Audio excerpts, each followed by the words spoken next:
you're a person who believes in freedom of speech, you have to fight and say what you feel and let the chips fall where they may.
All right. Good afternoon, guys. Got a little bit of dreaded accountability coming on a Saturday afternoon. Got Michael, myself, and got the doc. Yep, the best intro out there. That intro is awesome. I love that. He says that every time. Mm-hmm. Today, guys, some of you guys might have saw in the premiere last night, there was a conference on, or a forum on misinformation at the library on Thursday evening, and I went and Doc went, and there was two different storylines that actually played out here, thanks to the multiple angles of recording that happened. We've got the actual forum that many of you watched last night and other people have watched. And then we have what happened when they tried to toss you out. Mm-hmm. Yep. And the interesting thing to me about this is that we're at a place where they're going to be discussing misinformation. And one of the first things they do is accuse Justin of creating a disturbance. Mm-hmm. Just some background on all of it. So basically what had happened leading up to this is I went there with a sign that said, how is this hateful, as a question with a question mark. And then I quoted a sign that I had held previously, and that said, if you're born with a dick, then you're not a chick. And so again, so my sign said, how is this hateful? If you're born with a dick, you're not a chick. And that's all in reference to a sign that I had held both at the state capitol back in May of 2023 at a transgender event, and then also later that month at the Lawrence Public Library. And I was at a gender marker changing forum there, and I was prevented from attending that because of the sign. And one of the papers here in Kansas, called the Kansas Reflector, had reported on both of those and taken pictures of me there at the at each of those events. and had captioned them with what I believe is misinformation. And in particular, the one they said that I was standing there with a friend and we were both holding hateful signs. They specifically called them hateful signs. And so again, my sign said, if you were born with a dick, you're not a chick. And then my friend's sign said, make America sane again. And so I wanted to, and so one of the people on this forum that Michael just talked about on Thursday is Sherman Smith, who's the editor at the Kansas Reflector. And he's the one, his name appears on those captions that, you know, they captured the picture. Mm-hmm. And so I wanted to ask him, this is an opportunity to ask him a question about the words that he uses and how that doesn't reflect reality. And I wanted to obviously attend and listen to them talk about this, but I also wanted to ask a question, and I also wanted to have a sign that had a question on it. And one of my concerns going into this is that I had attended a library meeting the previous month in August, and it was an open forum. It was for the sheriff. Jay Armbruster had a forum there. And same thing, I went in there with a sign, and I wanted to ask Armbruster a question during the Q&A, and the library prevented me from doing that until Armbruster said, oh, go ahead and let him ask a question. So I went to Thursday's event thinking like, they're not going to let me ask a question again for no reason. So I put it on a sign, and I go walking in there. You know, Michael's showing the video right there, but I go walking in there, and I go over after I come in here and I say what's up to Michael, and I go and I stand over there on the wall quietly to the point where even as I walk up there, Sherman Smith up on the panel there, he says, hi, Justin. And I don't even acknowledge him. I'm just standing there and with my sign displayed. And then as within a second or two, a library security guard, quote unquote, security guard comes up and says, I can't be in here with my sign. And then we have back and forth with the director, with Brad Allen right there. Yep, we'll let this play a little bit and you'll see kind of how this got started. This is a library-sponsored event, and protesting of any kind is not allowed on library property. This ain't a protest. We can't have you holding your signs up. It's not a protest. We cannot have you holding your signs up. But if you touch me, I will battery. I'm not going to touch you. Then back up off me. I don't know why you're getting so dang close to me. I want you to either put your sign down or leave. Nope. Hey, Michael, you getting this? Now, see, I'm going to challenge that the disruption was started by the person coming up and starting. Oh, absolutely. If you're standing silently, you're not creating a disruption. So, and I would have continued to stand there silently and not interacted with anyone had they not come up and said that I specifically could not be there because of my sign. And they're going to give a reason. They're going to say that they don't allow protesting. And I'm like, well, you know, my sign is not a protest. My sign is called a question. That is clearly a question. It's not a protest. I'm not against anything right now. I'm not making a statement. I'm not opposing anything. I'm simply asking a question. And like Michael said, I was standing there quietly. The disruption comes right there. And I'm going to just go ahead and say, this isn't about the message on the sign. And you'll hear me say in this video, that's not a sign I would carry. But the sign is protected. It's protected speech. And it can't be just arbitrarily silenced, even if it's something that I personally may not like or disagree with, or however. It's still protected speech. And that's the whole underlying principle behind the First Amendment, is that it's intended to protect speech that you're going to find offensive or that you may find offensive, and protect that speech so that it can still be brought out into the public air and be part of the debate. And yep, exactly. And so where this also gets interesting, going on at the same time in the back of the room, there's a table set up there. We'll get to that. Okay. I'm watching. Nope. This ain't a protest. This is a question.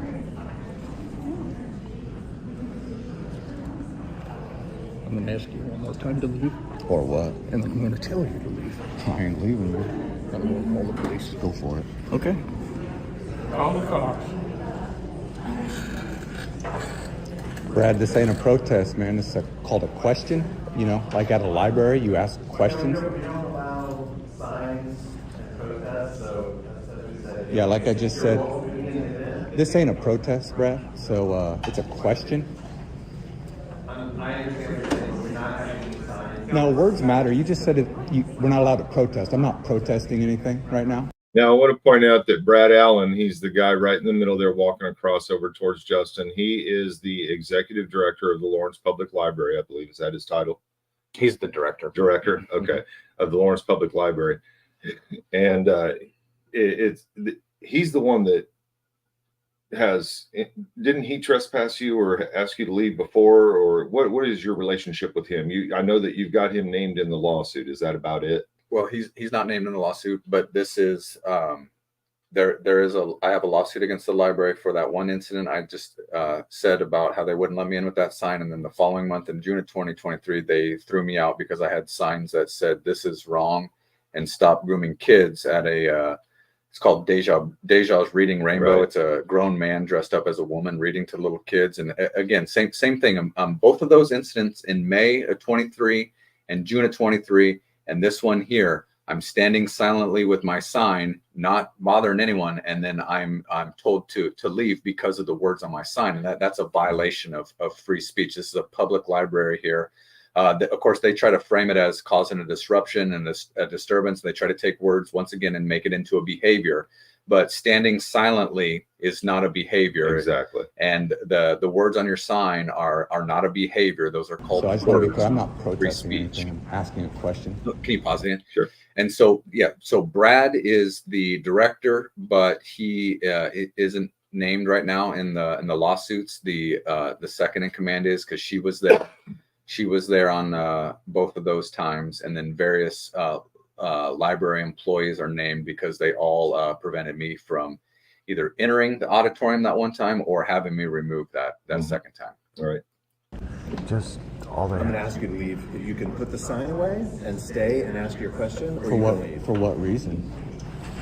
Why For can't what I? reason? Yeah. Why can't I have You a can sign? protest outside. We don't allow I'm signs in making here. it I'm going to clear. ask you to leave. I'm not protesting. Do we need to? Dummy. Yeah. That's a violation of my constitutional right. What if this was written on my shirt? Could I be in here? Is that No, not a good. All right. So something that's obviously is frustrating is to hear over and over again him trying to say that I'm protesting, and I'm explaining to him that it's not protesting, but he keeps trying to say that it's protesting. And then the other thing is that guy in the blue shirt right there. As you hear, he just called me a dummy. So if we're rules are rules, you can call people names there, and that's okay. Why isn't he getting some kind of thrown out or Disorderly warning? conduct. I mean, under Amy Bliss's definition of disorderly conduct down in Elk County, he should be under arrest, have his hands cuffed, and be thrown around in the booking room. Right, but even not to that extreme. I mean, I haven't called anybody a name. I haven't even interacted with anybody. But it's perfectly fine as long as you're with the mob, with Right. the mob rule. You can call me names. Same thing happened when I got thrown out of the library in those 2 times I just mentioned. The audience is in there calling us trash, flipping us off, saying we're lame as fuck. There are kids in the library, and they're all like, "Oh, you can't do it." The kids they were yelling that Right. at us, calling us names. Same thing here, and they just act like Well, it's no big deal. Like, oh, that didn't happen. That's fine. You can do that. What we have a problem with is the words on your sign. And I'm going to highlight that crowd mentality here in just a minute. What if it was? What I'm saying what if is- it was? What if it was? I don't have any comments for you, Justin. Exactly. Please No. put your sign down or leave. My sign is down, Brad. Put it away. Oh, now I got to put it away. You just said put it down. I put it down. I put it down. I put it down. So I put it down, Brad, so thank you. All right, are you calling the police? All right. Do we really have to do this? Could you please just You tell me, leave Brad. your sign? You told me to put my sign down. Put your sign away. Now you said away. You said down. And either way, I'm not putting it away. It's called a sign with words on it. Yeah, what's wrong with that? We do not allow that in events. I see people with notebooks. What if they wrote something on it and held it up? Would that be allowed, Brad? Would that be I don't have allowed? a comment on that, Justin. Why not? How is that any different? So no words are allowed to be written.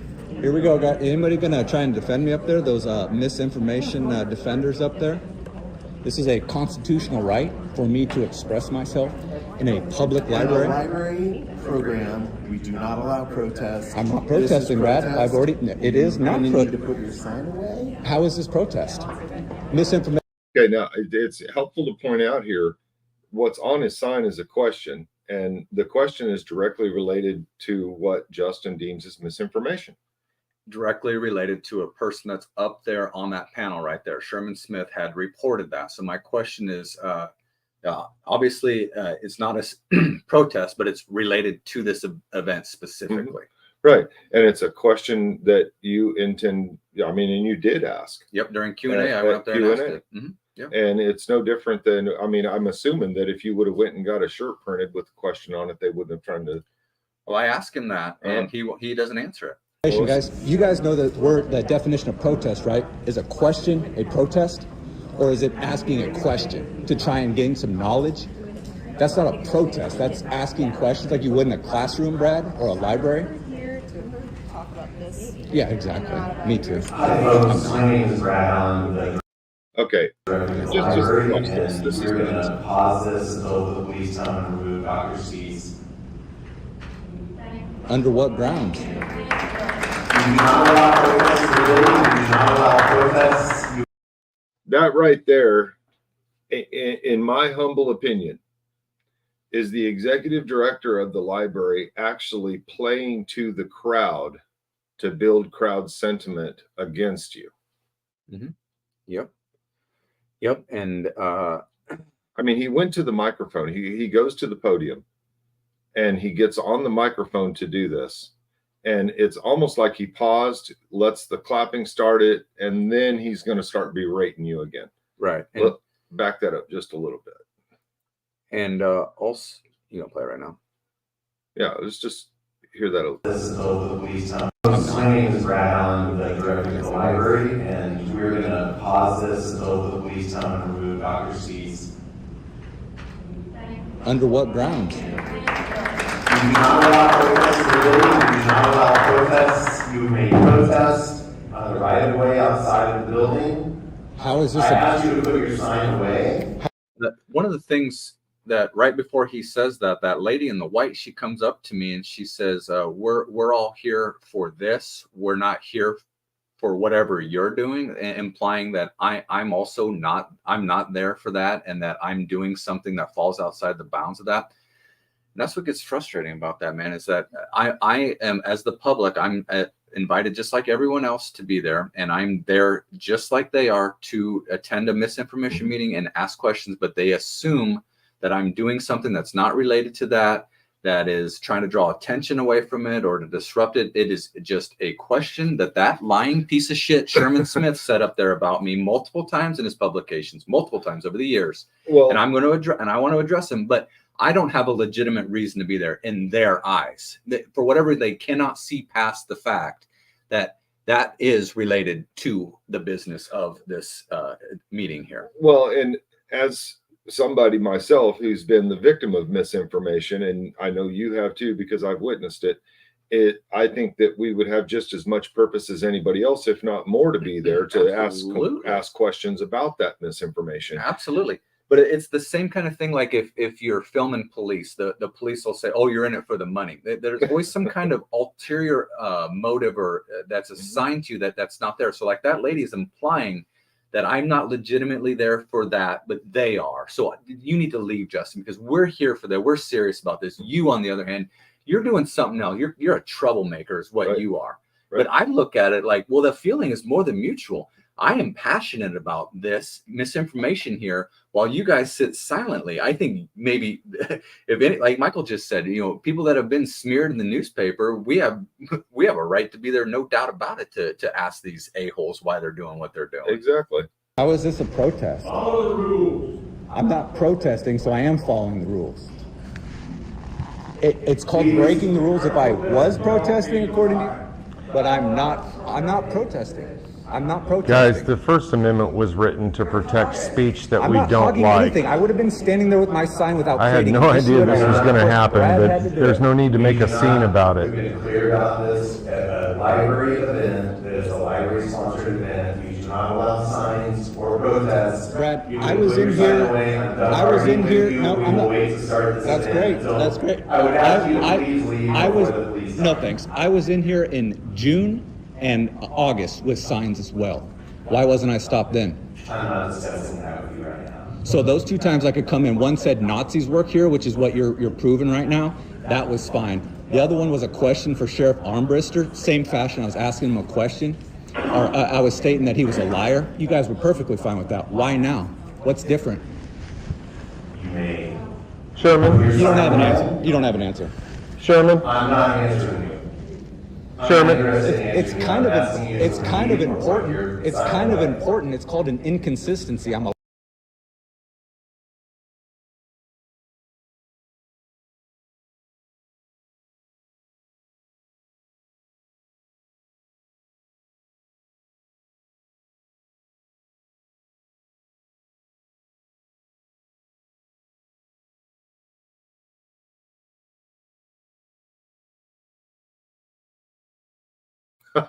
I didn't. Sorry, guys. I had the mic muted.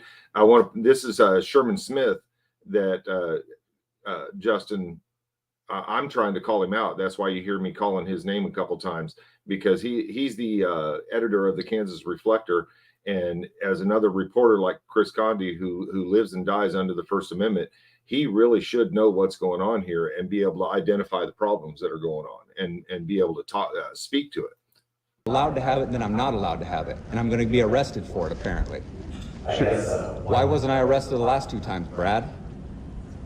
I don't have anything. Exactly. Thank Sherman, are you an expert in the First Amendment? Can you help us with this? He's a pseudo expert. Can you help us? Journalist. Pseudo. Otherwise, he'd be saying something to defend rights right now. You know, the rights as a journalist that you live and die on as they're dying right in front of you. Come on, Sherman. Justin, I appreciate your interest in public agents. Personally, I don't care if you want to good signs as long as you're not disruptive to me. We care and been disruptive so far. Oh, really? I've been disruptive by being told I have to leave. But Sherman, it's not about whether you care. Is it a protected right under? I think it's important to stop there, because there was an important thing there. Sherman knows the First Amendment, and he knows that he doesn't have a problem with the sign.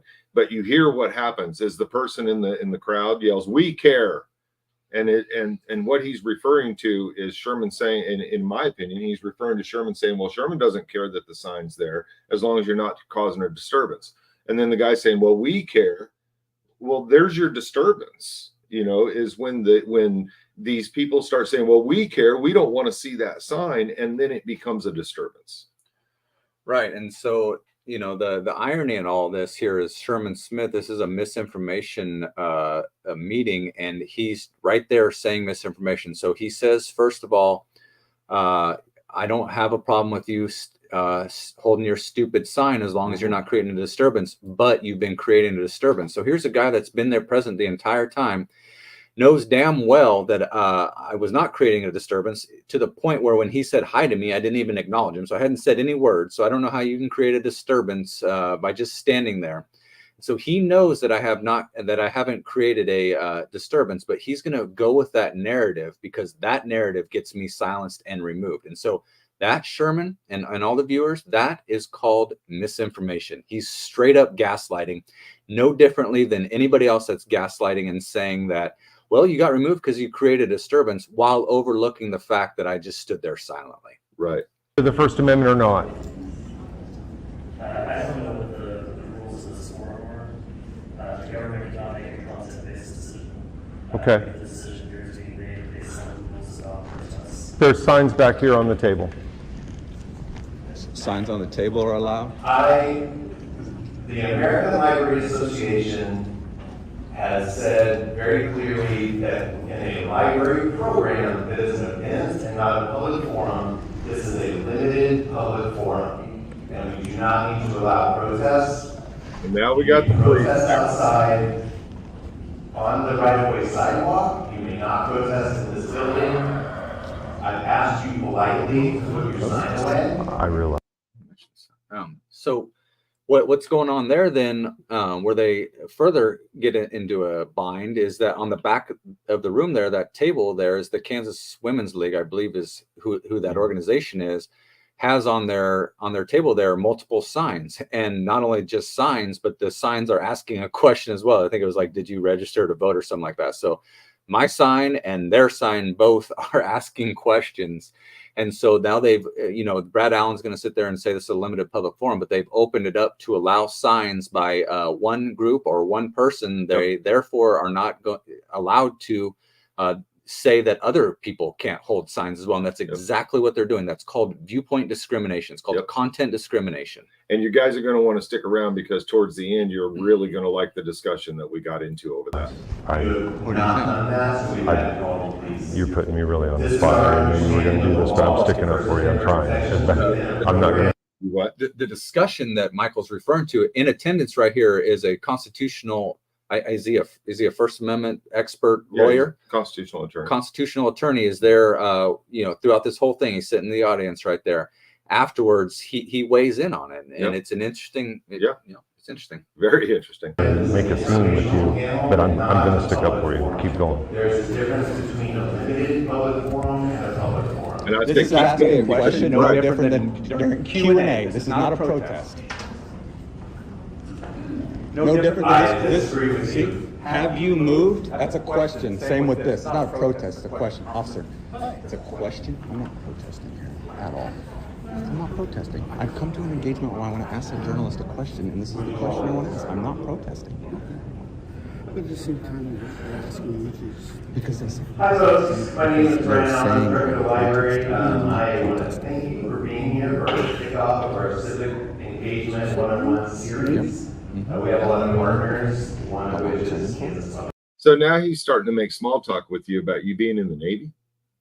Yep, he starts off by, he sees my hat, so he asks if I was on a submarine, and then he says he was in the Marine Corps, and I don't give a shit. Is this the new way that is this the new Lawrence PD trying to soften their image a little bit, trying to... It might be, but what he's doing there is he's taking away from the actual seriousness of what's going on. I'm trying to get something resolved. I'm about to be removed and arrested. And on top of that, so I need him to weigh in. I don't need small talk. He's like trying to de-escalate something that's not escalated. I'm perfectly calm right there. He doesn't need to be doing that. But secondly, him sitting there shooting a shit with me like that, and he does it again here in a little bit, is what is called a disturbance of a meeting. And because people are trying to talk, the meeting has started in the background, as you can hear, it started, and people are trying to listen to it. But there he is talking to me. And I don't want to be talking to him if he's not going to tell me that the ruling here, what's going to happen. If he doesn't have an actual law enforcement purpose to be there, why is he disrupting your presence or you're viewing and you're listening to the meeting that's starting? Because now he's BSing about the submarine.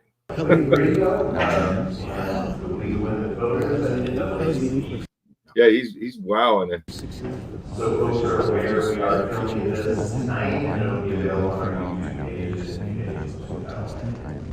With this civic engagement series, we aim to empower community members with information that's dangerous to make the best choices for themselves. This is a question. We're honored to have 4 different panels here this evening. We're here to talk about misinformation and disinformation in the media.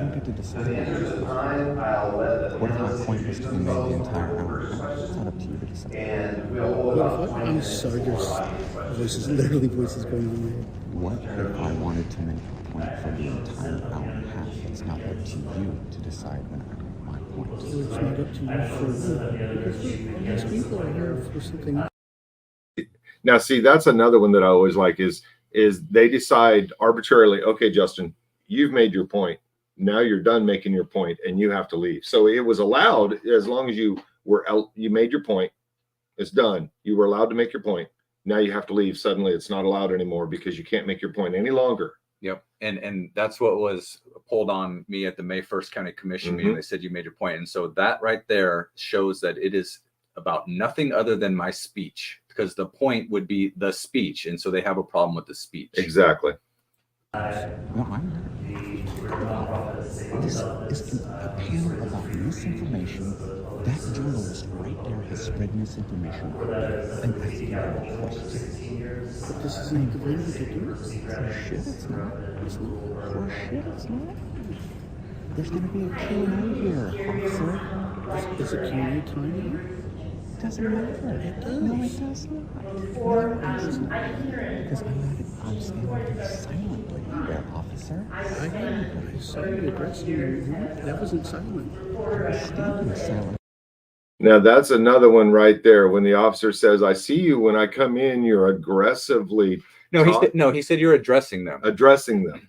And that's when they when Channel came into the county meeting on May 1st, that was the first thing she said. When I came in, I saw you actively yelling, is what she said. She said the problem is when you're actively yelling. And what had actually happened is when she walked in the door, the whole crowd at the county meeting booed her presence for walking in because they knew that she was there to attempt to take Justin out. Well, and more accurately, and it's on footage, I'm standing there calmly asking Exactly. the deputy if the sheriff is coming, and nobody even starts booing. So like she walks in and it's quiet in there. They don't even, it takes a second or two before people realize she's here, and then people start booing. So nobody was yelling at all. And she tried to say that we were actively yelling, on top of the fact that the meeting was recessed. Exactly. So there's no, you can be talking and you could even be yelling if you wanted to, but that's not what was happening. Right. Let me interject. Frank, there was no disruption. Justin walked in and sat down. Whatever the site director's name is, instigated the confrontation by demanding that Justin leave. And there was a conversation that ensued.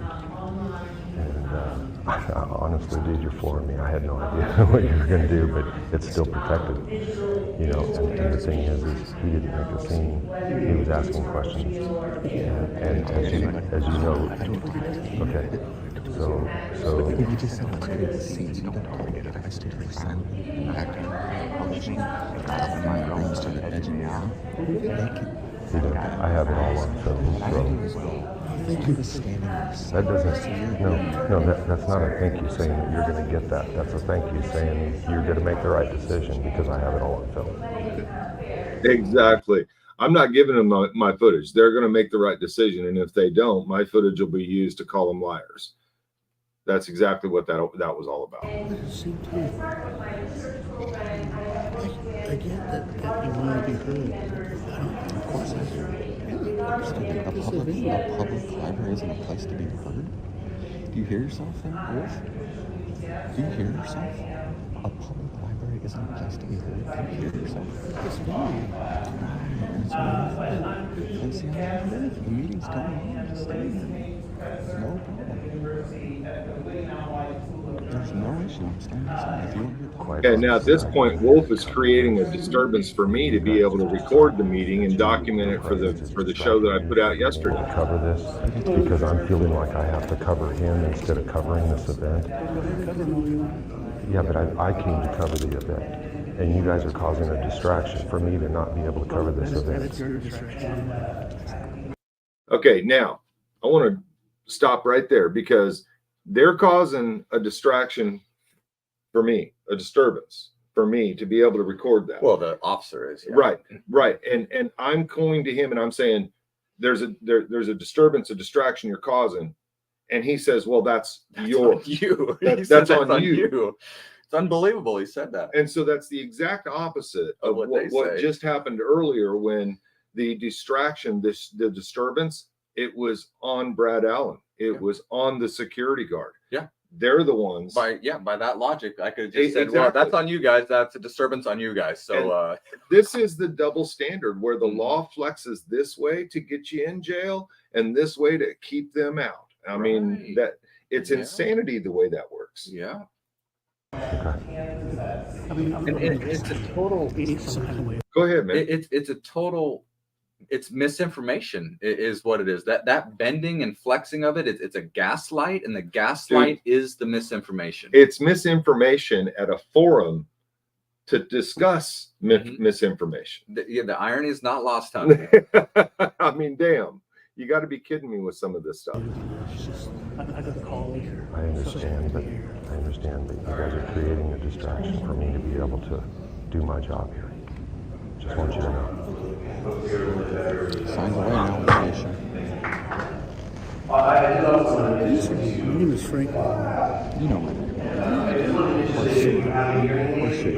No, for real. The sign is down. Now I'm just standing there trying to watch the meeting. I don't know where else can To have conversation. No, not right now. This is the time. This is the time to see this meeting. Dedicated some form to it. That's why I came over here with a question. The first question that I have for you all tonight is who is behind the spread of information and what is the motivation? See, we're getting started, officer. You need to get out of the way. Why are you still here talking? Yep. And so he walks off right here. He walks off right here. But just to kind of recap what exactly happened there, you can hear he comes with every excuse in the book that he can think of. So he first says that I was creating a disruption. I explained, nope, I was just standing there. And then what does he say? Well, these people are here to attend the meeting, and you're not. You don't have a legitimate reason. I'm like, well, then I had to explain. No, this sign is related to that Sherman Smith up there.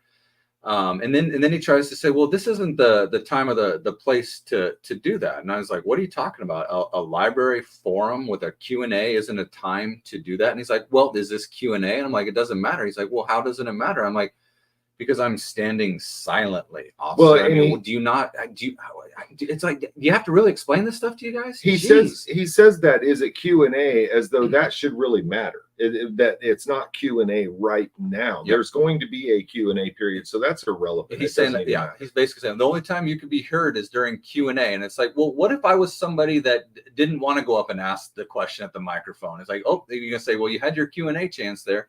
You know, there are other ways to express yourself. You could have been out there with the sign that had the question on it. A journalist on the stage could have recognized the question, known that you didn't come up and talk, and decided to answer the question. Exactly. That in theory could have happened. Yep. And then also he also said that I'd made my point. So he's like, boom, boom, boom, with all these reasons. I just kind of just swat him away. And then he just walks away at that point. And it's literally one after another. Mm-hmm. And they just keep going until they sometimes repeat. Because it's so many different groups. I don't think there's just one group or one affiliated with one person. So at this point, the officers have all gone outside now, and they're trying to figure out what they're going to do. Because they don't have anything here. There's 3 officers. They're all standing outside the library door now. And well, at this point, we only think there's 2. Right. We only think there's 2, but there are 3. We'll see here in a second. Right. And then they're waiting on their supervisor, who's a sergeant, to show up. So 4 of them end up showing up for my sign. And Justin goes back around peaceably, sits down there. Yep. And is observing the meeting. And I sit there for about a minute, and then I go and stand up by the wall on the other side of the room. I stand there quietly. Throughout this whole process, there's nothing that happens. The meeting is taking place, and they go for about an hour or so, and they speak. There's nothing that happens. I don't speak. I don't say anything. But when I go stand up on the wall, I see that the cops are still outside the door, so I want to go out and talk to them. And also, Michael will go out and talk to them as well. But that's all outside of the meeting, outside of the meeting room. Right. And that's going to get coming up here. Let's see if I can get us advanced a little bit to that. Here we go. I think it's muted. Yep, it's muted, but we're getting to that point. This is where Justin's gonna step outside and actually go talk to the police and find out why. And I got a little worried because when he went outside and he didn't come back right away, I was like, man, what are you doing? Well, that Officer Wolf, yeah, exactly. The Officer Wolf left it open. There was nothing resolved there. So I'm wanting to know, what is happening here? Are you guys going to arrest me? And so I go out there and ask them if they're going to arrest me if I continue to display my sign. And they say no. Yep. So there it goes. That's where this is just about where we're at here. Is Justin's just about to walk out the door. He's looking around and noticing that there's no cops around, no cops inside. And right by the door, so there's people that are going in and out. And as the door opens, I see that Wolf is standing out there. And so I want to go and just ask him, what's the deal really? What's going to happen here, guys? Right there. That's where the door opened. And let's get the volume back up so you guys can hear what's going on here.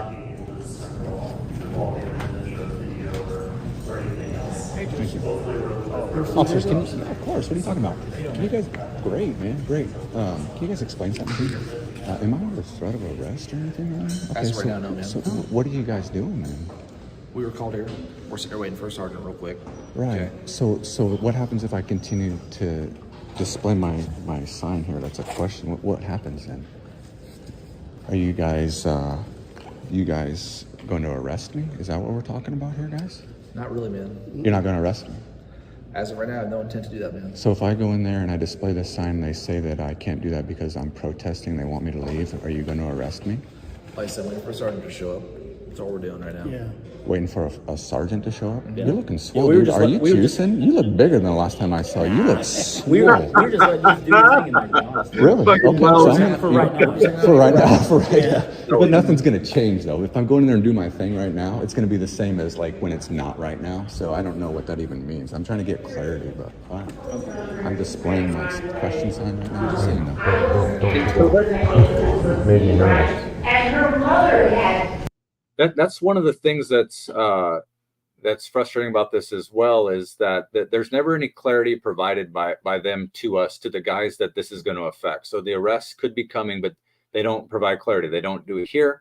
They don't do it at the city meeting. So they all powwow together and decide their course of action, but fail to let the person know that that's going to happen to, even as even as that person me is asking. I asked multiple times, am I under threat of arrest? And no, you're just being asked to leave. You're just being, and then they come right out and start issuing a citation. And then on top of that, clarity in terms of why they're not going to arrest, or why that they would, to explain what exactly is being done wrong here that they would want to or need to move to arrest. Conversely, when they don't do it but are asked to, I would like an explanation for that as well. And so far, I've gotten no explanation. The last 2 weeks at the city commission meeting there in Lawrence, I've been the mayor has ordered the police to remove me from the meeting, and then changed his mind. One time they took a break and discussed it, and they huddled together and came back out. And then another time that he changed his mind in real time. And nobody will provide an explanation to me of why their minds changed, what exactly changed. And so that makes it really hard to go in there and speak at a meeting when you don't even know what their justification for anything is at all. They will not explain. They will not give any clarity whatsoever on it. That speaks entirely to Bart Littlejohn and Courtney Shipley, and occasionally Lisa Larson as well, that they get lost in how to actually run that meeting and how to keep the meeting on track. And their failures are what really, I mean, we're calling them out. If they're not going to run the meeting in an even and consistent way, then we're going to call them out. And that's all we've been asking them to do. And clarity in this case from the police officers is like, is it that they're recognizing, like, why aren't they removing me? If Brad Allen has said, we're stopping the meeting until police come remove Dr. Spees. But yet they're saying right there, no, we don't have any intention to remove you. And in fact, I don't get removed. My sign stays in there the whole time. I don't get removed. But yet there's still no explanation why. Well, and what happened? And what's that say to the confidence of Brad that you were going to be removed? Because he said that they were stopping the meeting until police came and removed you. And then as soon as police got there, he started the meeting. I think he just assumed the police were just going to have you leave, and that was going to be the end of the thing right there. And that's how it's usually gone in the past. Had commented on the photo. And so they could move, if someone is creating an active. You can kind of look at that. Yeah, I'm going to let it go. Just let it play in the background. Does this go into? Yeah, no, I'm going to just turn it down there. Go ahead and talk. No. We're getting into some dead time right here before I go outside and talk to them. Okay, you know at what point? Okay. Yeah. Right, and so if there was a law being broken that the police could go hands on and remove me for, that they would have done it. But because this is protected speech, this is constitutionally protected, they can't issue a trespass, even though the library is saying, I don't want you here. Right. But there's not a lawful reason for that. This is for speech. You can't be silenced for your speech. Right, and it has to be content neutral. And the fact that they've allowed other signs in there at other events in the same room, including mine, and the fact that they're now having other signs in there with different viewpoints, not necessarily opposing or not even necessarily about the same issue, but different viewpoints are in the room on a sign. It creates some clarity necessary, some need for clarity. And I think that's the part that I love about Max and the other people that were there that night was because they were able to actually provide us a little bit of clarity. Yeah. I want to go ahead and get up here. And just to highlight that distinction even clearer, if I would have walked into the auditorium, just walked in there and was like, fuck you, or not even swearing, just like, talk about misinformation, and I'm creating a disruption, then they would potentially have grounds for a trespass and removal. But silently standing with your sign is not grounds for a trespass removal, because that's a violation of constitutional rights.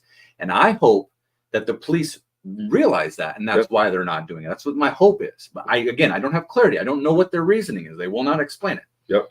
And one of the things that I've been talking about lately is the oath that officials take and the defend portion of the oath. And I'm headed out right now to talk to the police. I didn't take my camera. I have an audio recording going. You can hear that.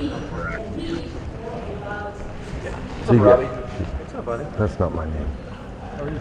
So this is the defend part of your constitutional oath that you guys are going to uphold today. I'm just letting you know that we're in a public space, man. I'm sorry you're having a conversation. No, I'm okay right here. I'm letting you know that this is the defend part of your oath. You hear me, Welch? This is the defend part of your oath. This is where you're going to defend constitutional rights.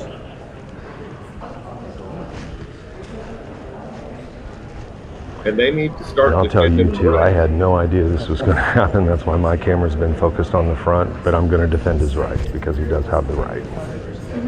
And that was the security guard and one of the library employees that had been there since she was there when I got there, and I got there about 20, 30 minutes before you showed up.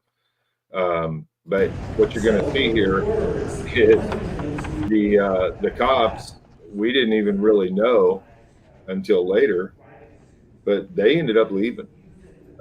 When I was walking back into the room, Sergeant Bradford was walking toward a library employee and asking him can I come over here and can I talk to you for a minute? The questions here, this is the question answer period. We showed this in the broadcast last night, but we'll go ahead and show it again here. Appreciate it, Brad. And this is great. I love this, that the guy that was trying to throw you out is now out there raising your mic for you and exactly. And I even say, appreciate that, Brad. Appreciate that. He goes, you're welcome, man. You're welcome, man. It's just like that. I'm like, and if he would have just taken that approach from the get-go, they would have been 15 minutes further into the program. They would have just no gone the way they did. There would have been no police waste. I mean, we're talking about the police budget. This was 3 officers and a sergeant that took at least a half hour out of their day to come deal with this. And they have the nerve to blame me and say that I was the reason why this all got disrupted. Right. Really? Okay. Sure. Right. My name is Dr. Justin Spees. I have a question specifically for Sherman Smith there. And I want to provide a couple of examples and then ask my question. And so this has to do with your publication of Kansas Reflector. Back in December of 2023, I filed a lawsuit against USD 497. And when you reported on it, Tim Carpenter reported on it, and he said that my lawyer wrote in the complaint that the reason why I became upset and filed this lawsuit is because the school board didn't endorse my politics, my political views.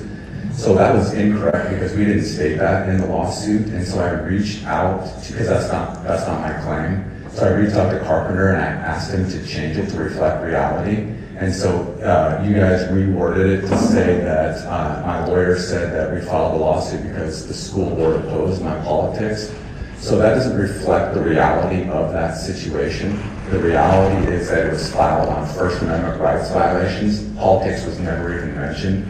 So that's the first example I'd like to defend how that's not misinformation. If you're not reporting reality and I'm telling you what it is, you can go read the lawsuit and know that that wasn't said, but you still reported it. Secondly, I stood at the state capitol and with a sign that said, if you're born with a dick, you're not a chick. And you guys took a picture of me standing there, and then under the caption you said that 2 protesters were standing with hateful signs, my sign and my friend's sign, who said, "Make America sane again." So I'd like you to explain how that's hateful, how the truth in reality is hateful.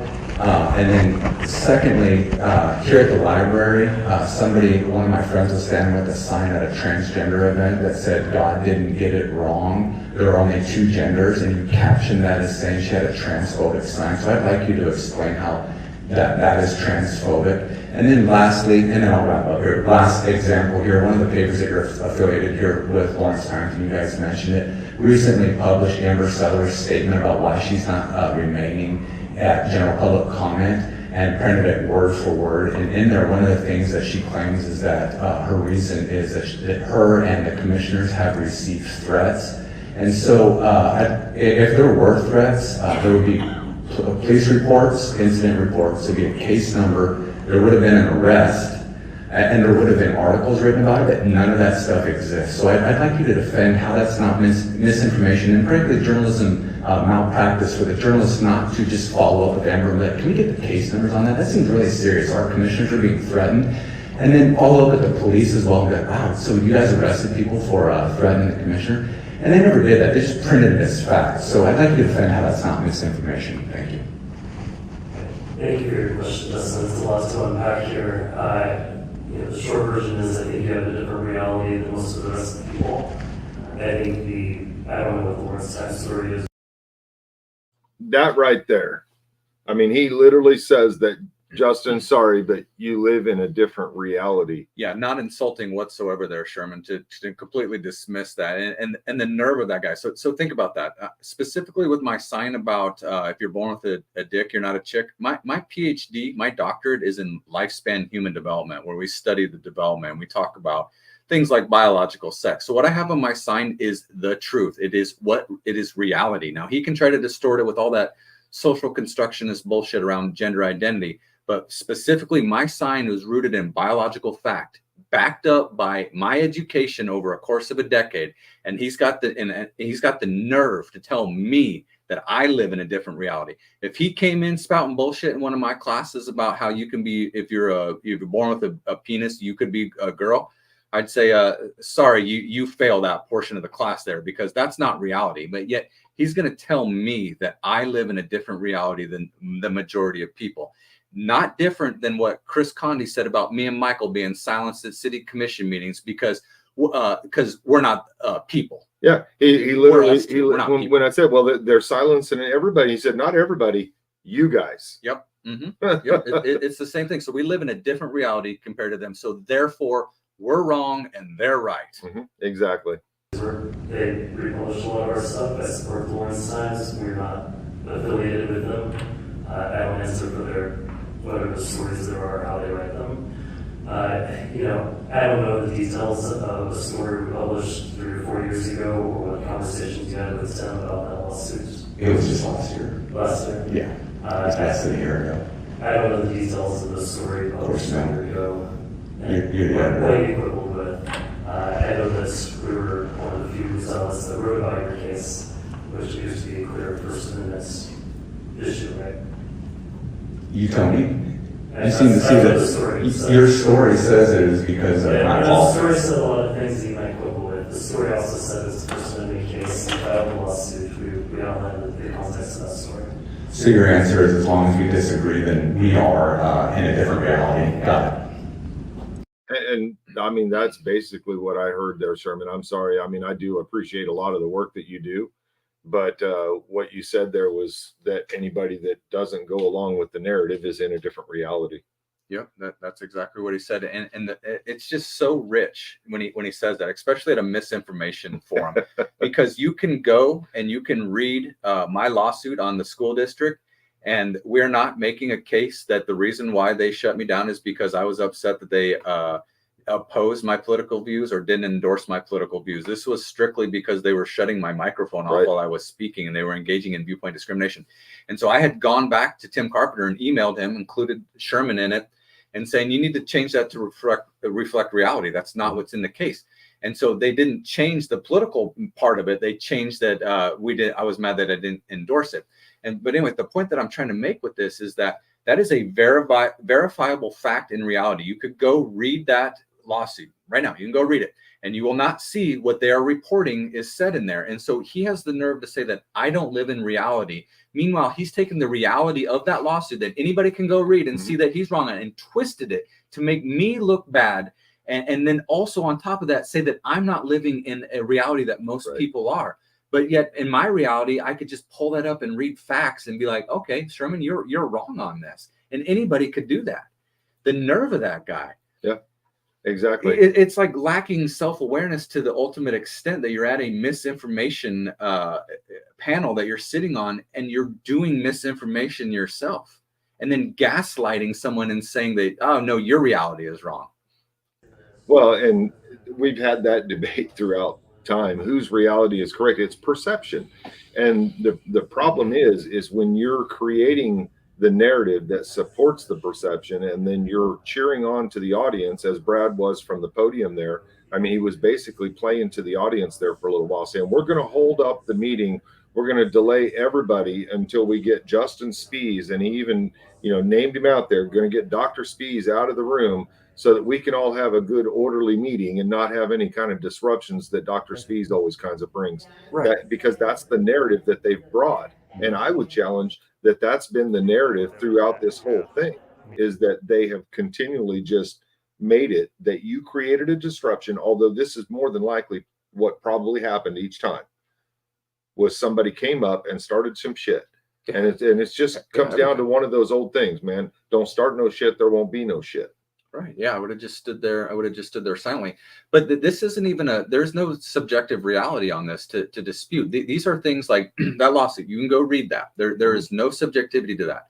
The Amber Sellers statement about threats, there is no subjectivity to that, because you could go to the police department and say, just ask them, did this happen? A good reporter could be able to get that information. And on top of that, a good reporter then would report that those threats were happening.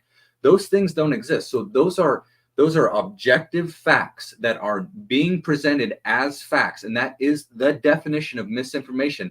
And this misinformation expert up there on that panel is defending the misinformation that he prints and that his friends at the Lawrence Times print as well. And journalism as a whole, because really a good journalist, it really isn't rocket science to pick up the phone and call Amber Sellers and call LPD and verify that specific thing about the threat. And then once that doesn't exist, then you put in your article, be like, Amber Sellers claims that there were threats made, but we were not able to back that up with any kind of proof.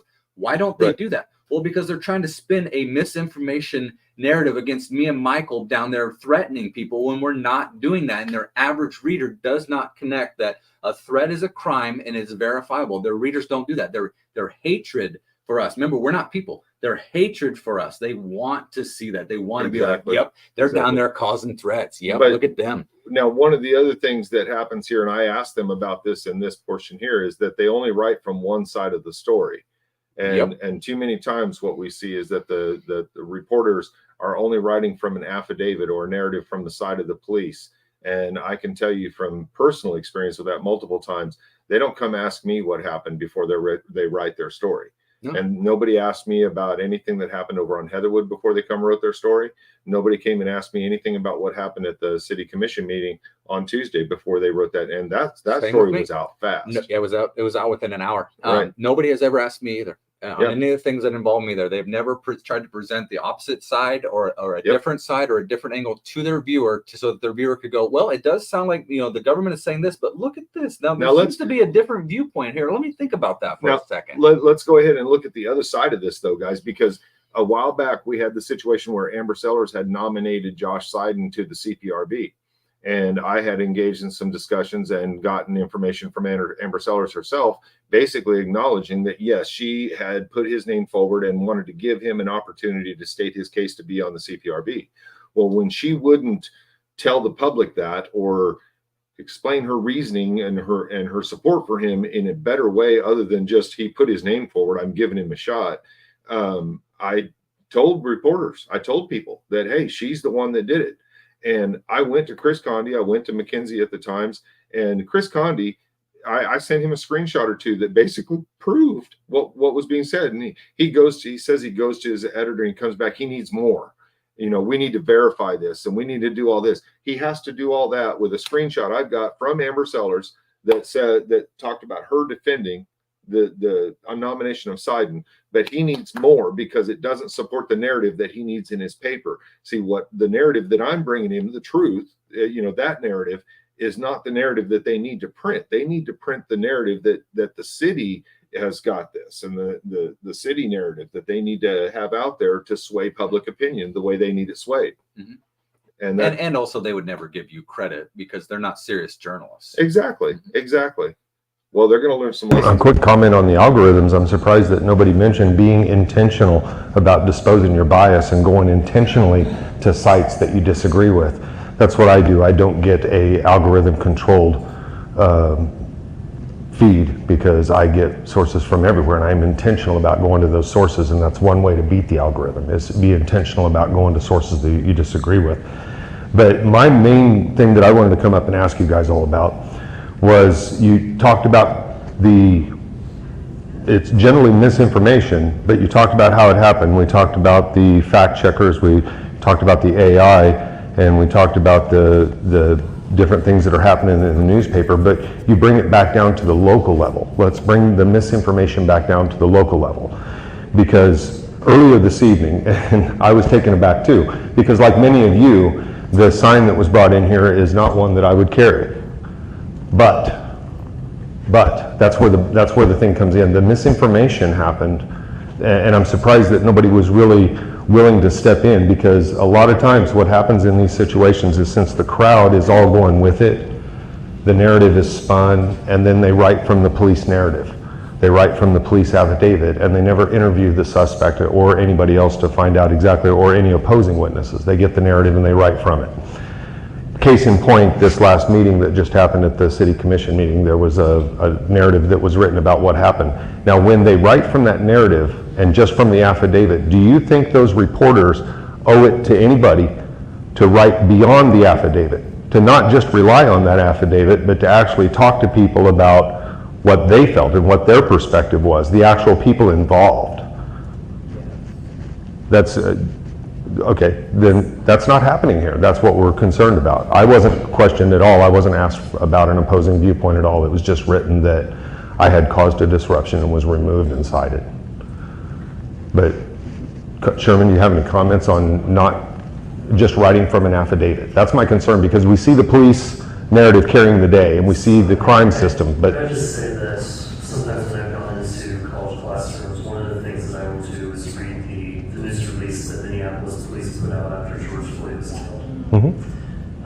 We had a shooting in Topeka, I think this is October last year, where both the Topeka police and the KBI put out a news release that day that said this man was holding a knife and police shot him. We now know from lawsuit that they were able to view the body camera. The guy did not have a knife. He was reaching for a socket wrench on the ground. So I do think it's important, as the gentleman before, I wish he'd stuck around, said not to just parrot what government officials tell you.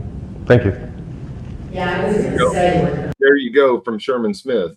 And that's exactly what the Lawrence Journal World does. And 90% of the stories that they write in their public safety section, and I've got on them about that, because there were times where they wrote about speaking at City Hall, and when it was us speaking, that we were put into the public safety section when there was no public safety aspect. Police weren't even involved. And that's how they spin that narrative. And if they're always writing, which the Journal World story that came out on Tuesday night about what happened at the meeting, there was no interaction with me. That was written from the police perspective, and that's been shown to be a false narrative already. Right. Yep. And so what happened with that after the meeting, me and Michael, we see the LJ World reporter walk out of City Hall. So he had typed it up and submitted it, and it got published before he had even left. Right. He even left City Hall. And so that, and so he also then had an opportunity to try and get a different perspective. So there is question in that. So the reality of it is, if you go and watch, and that's LA's a good video, point. He could have stopped walking by us in the parking lot out there. He could have stopped and said, "Hey guys, can I ask you a couple questions about what happened?" Yep. But he no, didn't. no. He didn't. And so shoot, I lost my train of thought. It happens. Yeah, it'll come back to me. Let's listen a little bit more of this. Here it goes. So if you go watch Michael's video that he made of what happened, there is a different angle, and the angle is from the perspective of being in the audience there. Bart Littlejohn gives the signal to go ahead. He says, "Sir," and nods to Michael as an indication to come up and speak. And that has been done at previous meetings as well. That is a kind of a standard, because the way that the city has set things up is they break for to turn off their live broadcast feed so we can get into general public comment. And while that's happening, they allow people to get up and leave the room. And when they come back to start general public comment, it's usually just an informal head nod or a hand gesture to say, "Come on up." And that's exactly precisely what happened with Michael. And so if LJ World would have given a shit to do some journalism, to just ask, they could have put in their paper for their reader to see, well, the government is saying this, but oh, wait a minute, there's another perspective here that is from a different angle in there that looks different than what they're saying. And it allows their readers to start to formulate the entire story instead of it spoon fed to them. Like, this is what happened. This is what happened. And they're like, oh, okay, look at those guys down there. Look what they're doing. Look what they're doing. Totally controlling it. And the guys at the Lawrence Beat actually broke that down a little bit. They could easily see it, and they don't agree with a lot of the stuff that Justin and I do. So if they don't can agree see with anything I do, if they can see it, at least I know that people that disagree with us are seeing it. So there's no way that it's not. Like Sherman said, there's no way that it's just a different reality. No, it's all on camera. Exactly. That man mentioned back there to the news.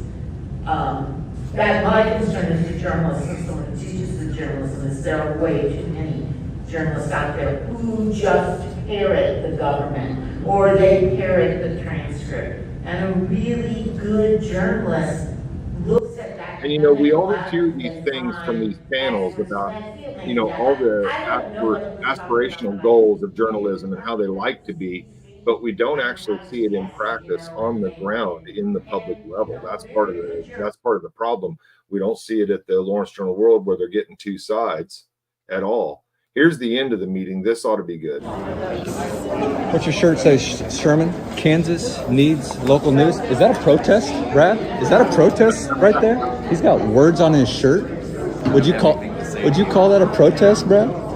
Kansas needs local news. That sounds like a protest to me. Let's throw him out. Let's call the police, Brad. Let's call the police on him and have him removed. Yeah, good night. Yes, and have him removed because he has words in protest. The only possible explanation is it's a protest. Have a good night. Yeah. I don't have anything to say to you. That's great. I got something to say to you. So, your double standards, man. I thought you didn't have anything to say to me, Brad. What? I thought you didn't have anything to say to you. I thought you didn't have anything to say to me. There you go. Double standards, Brad. Double standards.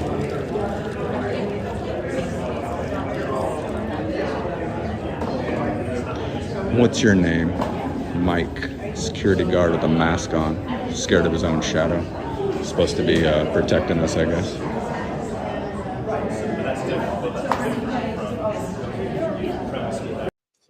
Okay, guys, there's a video, or I'm sorry, there's another perspective happening over here that you're going to get a view of now. This is as the meeting was ending and Justin was going up to talk to Brad and those things.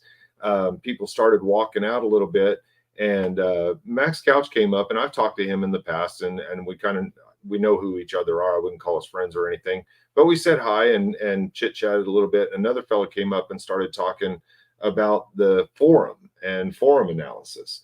And I thought this was really interesting about how he viewed this as a forum issue. And so Max he's the taller guy with the blue shirt, and he's a constitutional attorney, and they're talking specifically, like Michael said, the forum issue, but applied to that meeting with my sign and the fact that there are other signs allowed in there on that table. And it is interesting. Max, well, that guy has a way of shocking people, doesn't he? I had no idea that's what the sign was he was going to bring. How you been? How are you, man? To answer your question, I didn't want to do it while we were trying to get started. But even the government can set the time, place and manner. Sure. As long as it's content neutral. And because they invite one organization doesn't mean they have to allow. And you guys can see up in the upper right corner, that's Justin talking to Brad. And you can see on the screen there, that's while this is happening. I'm in the back of the room and they were exiting. All organizations and individuals, any more so than if they invite those four, they don't have to ask me or you or Justin. They don't have to allow any of us up there to speak either. So that's the difference between First Amendment and what the government can and can't do. Right, they don't have to allow us up there to speak, because just because they put on an event doesn't make it a public forum, right? It makes it a certain type of public forum. Right, but it doesn't because they advertised it publicly. Anybody who wants well, we've got sit at the constitutional attorney right here to weigh in. They don't have to allow anyone who wants to go sit at the table and right, give that's their not opinions. that is what Justin tried to do. Right. I mean, no, but the library has set the time, place, and manner, and the manner is there's no signs allowed. Right, and but that's different. But that's different from you premised it by going up on at the table, and you never tried to do that. Right. No, I was just saying that. Well, but there's still to be precise. There's a content neutral way to restrict the sign. But I don't think you can then also allow those signs to. Yes, you can. I'm not sure you can. Yes, the government can in a forum like this, they can invite people in to participate. They have to in different ways. The regulation has to be content neutral. And if they decide that there's going to be a written sign that is not going to be allowed, then they can't also say that we're going to decide that this written sign is okay, allow it. And that's the essence, because that's the essence of discrimination. It's a content neutral decision. Right, but you've got two different entities. One has been invited in to be that's the essence. So was Justin. Of content neutrality. But just because they allow one organization in to be present and provide information doesn't mean they have to allow the Ku Klux Klan or anybody else to also have a table in one forum. Unfortunately, they try to explain. So actually, they could do that, but the way to make sure that Justin can't get signs, and that's what they're going to do, is they have to make it so that there can't be any signs. That would be a content neutral restriction. But if they're going to allow this signage, but then not his, that is a content specific decision. I disagree with you. Fair enough. Because I appreciate it. I appreciate it. Because they have the opportunity. What was your name, sir? What was your name? Are you an attorney? No, but I wrote a master's thesis on the First Amendment. Gotcha. And your name? I'd love to read your thesis. It's on First Amendment principles on university computer networks. Is whether computer networks, when they were in the mid-90s, were actually open forums for people to use or not to use. So, but anyway, we disagree. That's fine. That's all right. Can you tell me ultimately, I agree with what you guys are doing. I just don't agree with the manner in which. That's okay. I mean, I agree with the fact that you're trying to hold people accountable. You're trying to push people to be accountable. I agree with that. I just don't agree with the manner in which you do it. Well, I just had a question. So I wasn't pushing anything. I really want to know the name of your thesis. You've assigned intent to me that doesn't exist. You've assigned intent to me that doesn't exist. No, I didn't say. You said, I appreciate you guys. I know you're trying to hold them accountable. I came with a sign with a question for Sherman Smith. And I didn't even know this was going to happen. I came to cover this. And you'll see tomorrow I'm going to do a live broadcast where we talk about the answers and things that they gave. But yeah, and I appreciate that, but I just... No, it's okay. We're okay to disagree. That's the good thing about America. But what was the name of your thesis? I want to read it. It's been 30 years, so I can't remember the exact name. It's basically First Amendment principles on university computer networks. Okay, so if I search that, I should come across it. And first name again? David. David? All right, David. You ready to go? Did you talk? Well, guys, I mean, you can see there that the guy starts critiquing and saying things that we can't do and how the government can limit us. But a constitutional attorney right there is going to tell them, you know, right there in real time that he corrected the narrative. I mean, it was great. That gets us right back to where we began in the first place, was correcting the narrative about free speech and the narrative about how the disruption is occurring. Right. And that guy's argument, he tries to set it up with what's exactly wrong with it. He says, Well, they can restrict a speech because they've invited in this organization, and so that, and Max is, the attorney is saying, well, that's precisely exactly why they have to allow the other ones. So once they invite them in with their signs, they can't now say they're the only ones that get signs because you're invited. Now they've invited it, so that means now all the other people can bring in their signs as well. And if they restrict speech, it's based on content at that point. That's content discrimination, and that's exactly what happened in there. And they'll try to spin it and say it was a disruption, because if they can say it's a disruption, then it's not the speech. They can make it about conduct. They can make it about conduct and behavior instead of speech. And so when I'm standing there silently, there's no behavior or conduct. It's standing silently with a sign, and therefore it is a sign.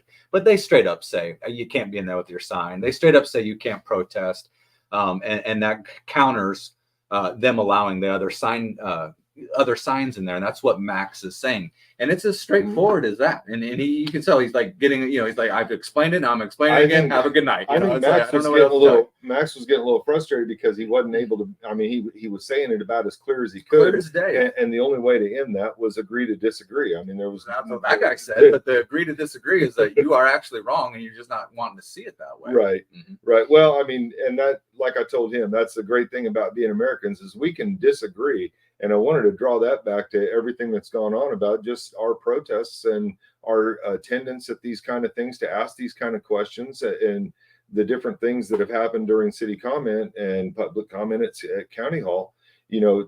When they are moving to shut things down, and they are moving to silence viewpoints and tell people that their views don't matter, their voices don't matter, that's the time to fight back. And that's what this has always been. And it's been a continual pushback both directions. Every time we try to push back saying, no, stop limiting us, they look for new and ingenious ways to limit us. And it's been going that way since day one. And I'm going to suggest at this point, the best thing that the city, the county, and anybody else can do is do exactly what Brad and the police did tonight, and what Amari Collado tried to do a couple weeks ago when he told Justin he had his 2 minutes, but then they had to jump and run to a backroom meeting, and I'm pretty sure Collado got chewed out, because the next thing you know, he comes out and he wants to arrest Justin. We need to get back to defending the constitutional rights that we have, standing up for the constitutional rights that we have, and accepting the fact that other viewpoints can be out there. I don't agree with a lot of the viewpoints that Justin has as far as his political views on how he sees things. We haven't always, we've struggled to compare notes on a lot of that, but the viewpoint is valid. He has his own valid viewpoint that he has the right to express and the right to be heard, as does everybody. Yep. And when this all first started a couple of years ago, Michael was the only one that was saying that. Like, I don't agree with you, but I'm going to stand up for you. More and more people are coming up and saying, I don't agree with you, or you got what you guys are doing, but I agree that what's happening is wrong, and it shouldn't be happening. And so I think that's what's going to be the unifying thing. We don't have to agree on each other's message. We just have to agree that our rights are important, and we wouldn't want that to happen to us. So if you're one of the people at the library and you find yourself you're clapping for the removal of another citizen for their speech, you're on the wrong side. You're on the side that's not trying to unify. Because somebody may clap for your removal. Right? Yeah, exactly. Somebody will clap for your removal, and so you're not a unifier at that point. You're creating division. You're saying it's us against them instead of American against the government that's trying to silence you. And that's exactly what the library was doing right there throughout this. Exactly. And it didn't succeed on this night because of the cameras that were in the room. And honestly, I question if you'd have been there by yourself on this night, would that narrative have prevailed? Because you're not going to be able to stop them in real time with your phone without putting yourself at risk of other additional accusations with when your phone not recording. Well, and I think beyond that, like I've always said about you, man, and for the viewers out there that are listening, Michael is rock solid in these meetings, and you've seen it here as well, where he's telling them the way he was just solid and firm with those cops, saying, "This is your time to defend. This is your time to defend." That's rock solid. You also see him telling the cop there, he's like, "I didn't know Justin was going to do this. This caught me off guard." But it's still protected. Still protected. And that's what everybody's view should be as Americans. Be like, whoa, okay, still protected. It's not a still sign. Protected. It's not a sign I want to carry into a meeting, but it's still protected, man. It's still protected. It's that easy, man. And I just go right back to the beginning, man. if you got something to say, you got to stand up. And that's the thing about the First Amendment. Nobody says it better. If you're a person who believes in freedom of speech, you have to fight and say what you feel and let the chips fall where they may.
When it all